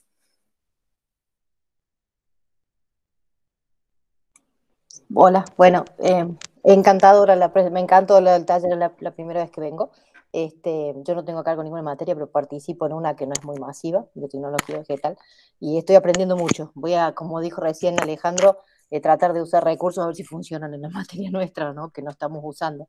Una de las cosas que a mí se me plantean particularmente es cómo saber cuánto tiempo tiene el alumno para hacer lo que yo le estoy diciendo que haga, aparte de las actividades obligatorias, sobre todo seminarios, a mí me tocan los seminarios. Los trabajos prácticos son tutoriales, el chico presenta un informe, ya el informe fuera del horario del tutorial. El chico tiene que ver el video de mi teórico y del teórico de otro y del teórico de otra materia. Tiene que leer el seminario que va a dar la semana que viene otro grupo para responder una pregunta que yo le hice sobre ese. ¿Cómo dimensiono yo que no le estoy pasando por encima con actividades que también son libres, autónomas, las hacen el tiempo que quiere? ¿Cuánto es el tiempo que tiene? Porque mi materia no es la única, y creo que todos creemos que tiene tiempo, y no tiene tanto tiempo como uno cree, ¿no? por lo menos llegan al final de las materias diciendo, estoy hasta las manos, no me presento a la EUI porque no llego, y se presentan al segundo turno, primer turno, hemos tomado examen 4 veces de alguna materia, pero no porque los chicos no se presentan porque no han tenido tiempo de estudiarla. Y no creo a la altura que nosotros damos la materia que sea porque no les gusta o porque no quieren estudiar. Me parece que ¿cómo podemos dimensionar de todos los que les pedimos en este engagement, el aula invertida y qué sé yo, cuando les tiro la pelota, cuántas pelotas le estamos tirando al mismo tiempo? Eso no sé cómo dimensionarlo. Si alguien tiene alguna idea, me la pasa. Gracias, Georgina. Había una mano más levantada. ¿Vero? Sí, yo quería contestar un poco la pregunta de Dafne. Con respecto a la aula invertida, ya el año pasado, a raíz de la pandemia, lo intentamos hacer. Mi primer propuesta fue, bueno, chicos, agarren un libro de texto, empiecen a estudiar, y a medida que vayamos haciendo el material, les íbamos dando material, y la verdad que el libro de texto sigue siendo difícil que lo agarren. Tengo que ser sincera. Uno intenta, porque es un material que está revisado, ordenado, ideal para eso, pero aunque estemos hablando en la universidad, cuesta que lo agarren, ¿sí? Desde ese punto de vista, llamar una aula invertida es un desafío, no digo que no. Pero creo que vale la pena intentarlo, porque sigo creyendo que el alumno aprende lo que tiene ganas de aprender y no lo que nosotros tengamos ganas de que ellos aprendan. Entonces, desde ese lugar, le damos las condiciones, buscamos que tengan los medios para el que quiera aprender, aprenda, y no nos preocupemos tanto por el que no quiere aprender, porque en realidad, cuando tenga la necesidad, va a venir a buscarnos, ¿sí? No podemos hacer todo, como dice Nati, hay alumnos para todo tipo, y no podemos hacer todo, y menos en materias masivas, ¿sí? Yo sí noté una conexión más fuerte en esa aula invertida con los alumnos en la otra materia que estoy, que eran 7 nada más. Ahí sí uno puede llevar el aula invertida a otro nivel, donde la participación de ellos es mucho más importante que la del docente. Pero en materias masivas se vuelve difícil, no digo que sea la panacea. Me parece de todos modos que el camino va por ahí, porque lo que les queda después funciona mejor, ¿sí? Pero bueno, de todos modos, estadística es una de las materias, como dijo Janina, de las que se consideran fáciles para aprobar, entonces tampoco puedo medir con esa materia justamente, ¿sí? Pero sí creo que vale la pena, por lo menos intentarlo. Gracias, Vero. Bueno, nos quedan las últimas 3 participaciones y cerramos ahí. Sigue Ceci Sánchez. Gracias, Mara. Lo mío breve. Me sentí, digamos, bastante reflejada con lo que decía Vero Brunetti. Yo doy una materia en el 8º cuatrimestre, que es previa a la práctica hospitalaria de los alumnos en la carrera de bioquímica. Es decir, comparto cuatrimestre con Lore Guasconi, y lo que me planteé yo el año pasado fue, digamos, hacer los teóricos de la materia sincrónicos, y resulta que llegamos antes de la mitad del cuatrimestre, en donde solo quedábamos los profesores, porque los alumnos se ve que les convenía mucho más el teórico asincrónico grabado y que ellos lo podían escuchar cuando ellos querían. Lo otro que noté es que los alumnos, el número disminuyó, obviamente como les ha pasado quizás a la mayoría. Empezó un grupo importante y después, bueno, tuve deserción, que ahora lo veo reflejado en la cantidad de alumnos que tengo inscritos en este año 2021. Yo este año abrí mi reunión de docentes diciendo, chicos, ¿cómo motivamos a los alumnos para que permanezcan dentro de la asignatura? Y quería hacer reflejo justamente a eso que dijo Vero. En realidad, creo que la tarea es motivar a los que están motivados, y en ese sentido, digamos, bueno, buscar las herramientas para trabajar desde ese punto de vista a los chicos. Era simplemente eso. Gracias. Gracias, Ceci. Sigue en la lista Raquel. Hola, ¿cómo están? ¿Qué tal? No, yo quería, bueno, les cuento, yo doy clases de química inorgánica, este año di clases de química inorgánica en los seminarios. Y un poco en relación a lo que decía Georgina, que lo noté también como una queja en los estudiantes y en relación al tema de la motivación y de la permanencia, ¿no? Esas cuestiones. Sí, expresaban que se vieron sobrepasados con los contenidos en muchas oportunidades y de hecho más o menos a la mitad de la cursada hice una encuesta anónima que les pregunté si llevaban el día la materia y más del 80% más o menos respondieron la encuesta, pone 70 estudiantes, más del 80% no llevaban el día la materia. Está bien, igual es cierto que tiene algún error de confección porque el llevar el día es un poco medio ambiguo, pero bueno, es una guía más o menos. Entonces, por ahí también el tema de la motivación tiene un poco que ver. Y en el resultado de por qué, la mitad decía que no tenía tiempo y la otra mitad decía que se encontraban como perdidos con los contenidos y con el seguimiento de la materia. Más o menos así fue la distribución. Y después quería hacer un comentario también que es algo que a mí yo lo sentí y que lo hemos charlado con otras compañeras y compañeros. El tema de que también nosotros grabamos las clases sincrónicas de resolución de problemas y de discusión de problemas. Y por ahí sí notamos eso como esto de la virtualidad también les confiere cierto anonimato, ¿no? No sé si les pasa a ustedes, pero en las clases nadie prende la cámara. Entonces, de alguna manera es distinto que la dinámica en el aula porque están ocultos detrás de sus cámaras, entonces vos haces una pregunta y no lo estás interpelando con la mirada, no sé cómo decirlo. Y en eso sentimos como una falta de compromiso ahí con el desarrollo de la clase, que bueno, también tiene relación con esto de que no podían llevar el día de la materia, etcétera. Pero alguna vez, por ejemplo, que hemos implementado, yo una vez les di una charla sobre esto de que, bueno, que necesitamos que en el aprendizaje también se requiere el compromiso y que entonces no íbamos a grabar más las clases, qué sé yo. Entraron como 15 personas más a la clase como pensando que no se iba a grabar la clase. O sea, se ve que las ven asincrónicas y bueno, y eso resta porque también resta en tener el feedback de dónde están parados o dónde están paradas las estudiantes. Y bueno, eso nada más les quería compartir. Gracias, Raquel. Y en la última intervención que tenemos a Germán. Y a Álvaro. ¿Sigo yo entonces?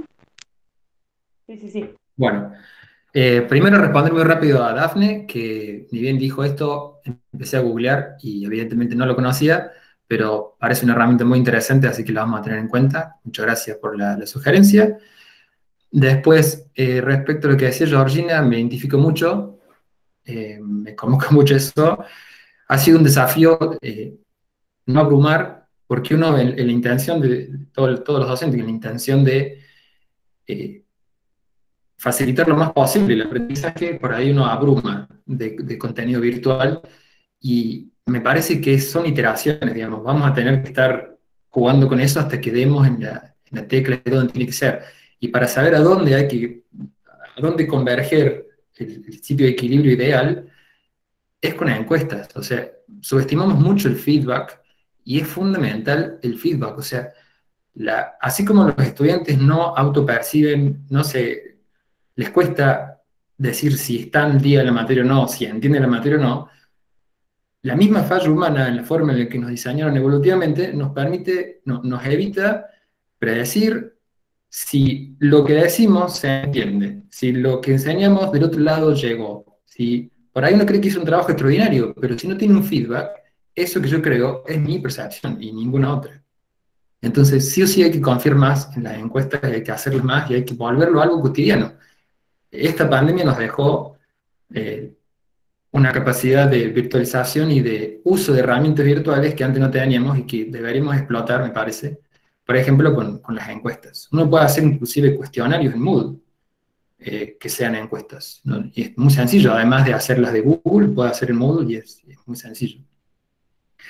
Para mí, como decía Georgina, eso es un problema muy importante, y también el centralizar. Un estudiante por ahí está perdido en qué tengo que ver, en qué orden, a dónde tengo que ir, después de esto que sigue, estoy al día, si yo vi todo esto, ya está, tengo que ver más. Entonces, centralizar para mí también fue un desafío importante. En la semana que viene, si puedo, presento un poquito de algunas ideas que hicimos sobre eso. Y por último, en general, esta cuestión que veo que es muy común, esta pregunta de ¿para qué enseñamos? ¿Para qué grupo? Facilitar herramientas de aprendizaje, no anestesia de curiosidad o de motivación a un grupo de estudiantes. Y me parece que, bueno, esa es una pregunta que está siempre, pero sí, como también decía Nati, uno se tiene que concentrar. Hay un grupo, alguien en este grupo de gente me dijo una vez y me quedó grabado para siempre, hay un grupo que va a entender la materia y se va a motivar, no importa lo que vos hagas. Hay un grupo que no se va a motivar y no va a entender la materia, no importa lo que vos hagas. Pero hay un grupo gris que vos podés rescatar y que es susceptible a cómo vos des la materia, y ese es el grupo en el que uno se tiene que concentrar y que tiene que intentar sacar adelante. Y en ese sentido, hay personas que naturalmente tienen un amor por la ciencia, por el aprendizaje, y a esa persona no hace falta mostrarle meme, no hace falta mostrarle por qué esto es interesante. Pero hay un montón de gente que tiene otros nichos de interés que uno puede tocar mediante la didáctica. Si uno mira hoy los canales de divulgación científica más importantes, no son solamente ricos en su contenido científico, sino en la forma en la que muestran resultados, la forma en la que preguntan, la forma en la que plantean. Son muy didácticos, tienen una visualización muy agradable y rescatan personas que de otra manera no se interesarían en eso. Y es a través de otra puerta que ingresan a la ciencia, e ingresan al conocimiento. Y esa misma herramienta creo que se puede usar y se puede explotar. Y bueno, este es primer, segundo año que lo vamos probando, pero me parece que hay mucho por mejorar todavía. Eso nomás. Gracias, Germán. ¿Quedaba Álvaro o ya está? Álvaro, ¿vos habías levantado la mano? No, yo en realidad se me tocó nomás la levantada de mano. Pero aprovecho también para reforzar esta idea y aprovechar este momento tan positivo como para hacer un comentario, ¿no es cierto? Muy interesante todo lo que han presentado, cómo nos ha cambiado el panorama de lo que es la docencia y a su vez la percepción en cuanto de los estudiantes. Y yo lo que noté es que el año pasado, por ejemplo, cuando tuvimos que afrontar toda la carga virtual, los estudiantes estaban como muchísimo más motivados. Asistían a todos los teóricos. Yo he llegado a tener durante todo el cuatrimestre casi el 100% de los estudiantes en las clases sincrónicas de teóricos no obligatorias, ¿no? Estamos hablando, bueno, de una población mucho más acotada que las asignaturas que de los expositores. Es farmacia hospitalaria, de la carrera de farmacia, tenemos un promedio actual de entre 60 y 70 estudiantes. Pero ya el contar con más de 40 en una clase teórica, para mí era todo un logro monumental y que se mantuviera durante todo el cuatrimestre. Este año, ya al tener todo grabado y todo video y que podían acceder cuando quieran, ya la clase teórica se vino abajo. O sea, no necesitaban la clase teórica. Entonces ahí fue cuando también recurrimos a lo que sería el aula invertida y insertamos especies de preguntas motivadoras o que resaltan, y bueno, una vez por semana hacíamos una clase sincrónica para profundizar el tema o para discutir algunas dudas o lo que sea. Pero igual, cayó la cantidad de asistentes a esas clases sincrónicas. Sin embargo, lo que sí me llamó la atención es que los estudiantes pedían y pidieron clases sincrónicas de los prácticos, ¿no? Entonces, y no solo eso, sino que después, cuando semana a semana los auxiliares, que lo prepararon de esa manera a diferencia del año pasado, prepararon clases sincrónicas dividida en comisiones pequeñas, como uno haría el presencial, más o menos, cuando estaban grupos pequeños, ¿no es cierto?, en las actividades, y bueno, y tuvimos que poner en marcha una maquinaria de especies de trabajos prácticos obligatorios y no obligatorios, porque no podíamos llenar de obligatoriedad, si bien no eran vinculantes para la regularidad por una cuestión de las disposiciones, ellos festejaron eso, o sea, festejaron de que los traigamos de la orejita al aula, que resolvamos los problemas ahí y que más que el asincrónico, que lo mandemos a hacer tarea, que lo resolvamos en línea a los problemas, ¿no es cierto? Y que encaremos cada una de las temáticas en grupos reducidos. Eso, por ejemplo, fue muy pedido por ellos. Yo pensé que eso no lo querían más, pero evidentemente necesitan ese apoyo docente permanente. A diferencia de muchos de ustedes, hemos utilizado los foros, también los foros, si uno no los va repreguntando permanentemente, alimentándolo, no teníamos participación, y el WhatsApp, bien usado, ha sido la vía de comunicación casi revolucionaria, porque todo preguntaban y obviamente uno no tiene horario, ¿no? Eso es la verdad. Pero les surgía la duda a tal hora y en el grupo de la asignatura para eso lo preguntaban y siempre había o un compañero que contestaba, ¿sí?, porque dejábamos ese tiempo también nosotros, o también los docentes ahí actuando en el grupo de WhatsApp. Y eso fue muy positivo y en las encuestas ha sido muy aplaudido por parte de los estudiantes, ¿no es cierto? Las encuestas son fundamentales, ¿no? También nos vamos a tener que acostumbrar a hacer encuestas para mejorarnos permanentemente. Y bueno, yo lo veo positivo porque tengo una materia que se puede adaptar muy bien a la virtualidad, ¿sí? Y tengo la colaboración de muchos profesionales en los hospitales que me han generado microvideos o que me han generado herramientas de determinados temas que si bien después terminan sumando a esa gran carga de material que uno mete en el aula, pero no ampliábamos contenidos, sino más bien teníamos la virtud de que, bueno, veíamos los mismos contenidos, pero desde la perspectiva de la gente que estaba trabajando en los hospitales, ¿no es cierto? Que eso es muy importante para una asignatura como la nuestra. Pero nada más, eso quería comentar. Gracias, Álvaro. Bueno, ahí Marce levantó la mano y ya vamos haciendo el cierre de este espacio para volver a encontrarnos la semana que viene, así que le dejo la palabra de cierre al Marce, así no se nos extiende más. Muy cortito, así no se extiende. No, primero agradecer porque la verdad que estuvo excelente todo lo que han estado exponiendo y abre obviamente la reflexión mucho más. Hace tiempo veníamos reflexionando sobre esto, ¿no? Y yo creo que la conclusión que podemos llegar, en las primeras jornadas de ingreso y permanencia llegamos a la reflexión de preguntarnos qué evaluábamos, cómo evaluábamos. Ahora creo que nos estamos preguntando qué estábamos enseñando, qué enseñábamos, para qué enseñábamos lo que enseñábamos. Creo que esto nos ha venido a interpelar en ese aspecto mucho.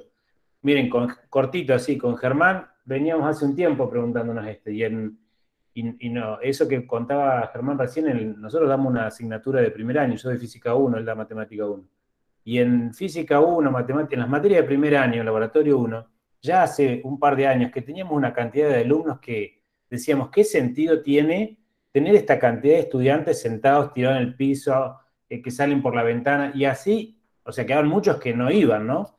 Entonces habíamos empezado los primeros días de febrero del 2020 a grabar clases, porque decíamos, hay que buscar otra alternativa, esto no funciona. Y grabábamos como micros de 15, 20 minutos explicando un tema. Y nos empezamos a dar cuenta que no hacía falta 2 horas ahí para dar un tema y explayar lo que podía haber un recurso. Bueno, después vino la pandemia y pasó todo lo que pasó.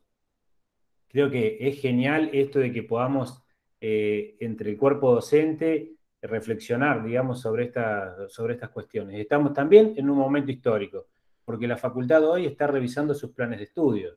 Estamos revisando los planes de licenciatura, de bioquímica, ahí la veo Marcela, está Graciela también, de bioquímica, de farmacia, y ahí también se está generando un debate muy, muy interesante y muy rico, que también obviamente se va a ver abonado por todo esto que se está discutiendo en este tipo de eventos. Así que bueno, buenísimo todo. La semana que viene seguimos, ¿no? Sí, la semana que viene a las 5 de la tarde las experiencias van a estar más centralizadas en la adaptación de los trabajos prácticos, así que vamos a tener seis experiencias y bueno, esperamos que podamos tener un debate lindo de cierre y seguir compartiendo ideas. Muchísimas gracias a todos y a todas por este espacio y nos llevamos muchas preguntas y muchas conclusiones también. Gracias. Nos vemos el miércoles. Chao, muchas gracias. Chao, gracias a todos. Súper interesante. Chao, gracias. Gracias. Chao, Chao, gracias. Chao. Chao a todos. Chao. Chao, muchas gracias a todos. Nos vemos el miércoles.